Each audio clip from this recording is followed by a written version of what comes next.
Πότε θα γίνεις μητέρα? Οι ερευνητές ευελπιστούν ότι με ένα γενετικό τεστ θα απαντούν στην κάθε γυναίκα από την ηλικία των 20 με 25 ετών ποια θα είναι τα περιθώρια για αναπαραγωγή. Η εποχή προτάσει την καριέρα της οικογένειας για αρκετές γυναίκες και ο σωστός χρόνος για μια εγκυμοσύνη προβληματίζει όλο και περισσότερες. Είναι μια χρήσιμη πληροφορία, γιατί τώρα πια οι γυναίκες αργούν πάρα πολύ να κάνουν παιδιά λόγω του ότι δίνουν μεγάλη σημασία στην καριέρα.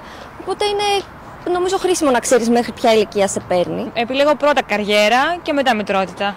Μετά την ηλικία των 35 ετών στις περισσότερες γυναίκες μειώνεται το απόθεμα των οαρίων. Για το 10% των γυναικών αυτό συμβαίνει αρκετά νωρίτερα. Όταν πρόκειται για οθικική γύρανση μπορεί να συμβεί ακόμη και στη δεκαετία των 20.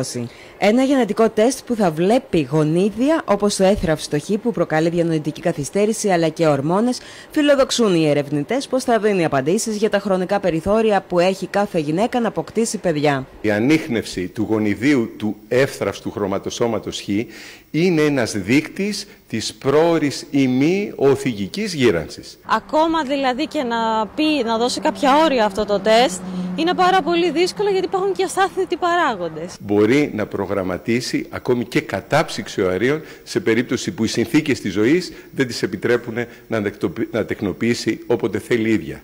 Ο γενετιστής Νόμπερτ Γκλάιχερ ανέλασε στη Νέα Υόρκη με το συγκεκριμένο τεστ γονίδια 316 γυναικών, είδε πως συνδέονται με την οθικική γύρανση και οι έρευνες συνεχίζονται.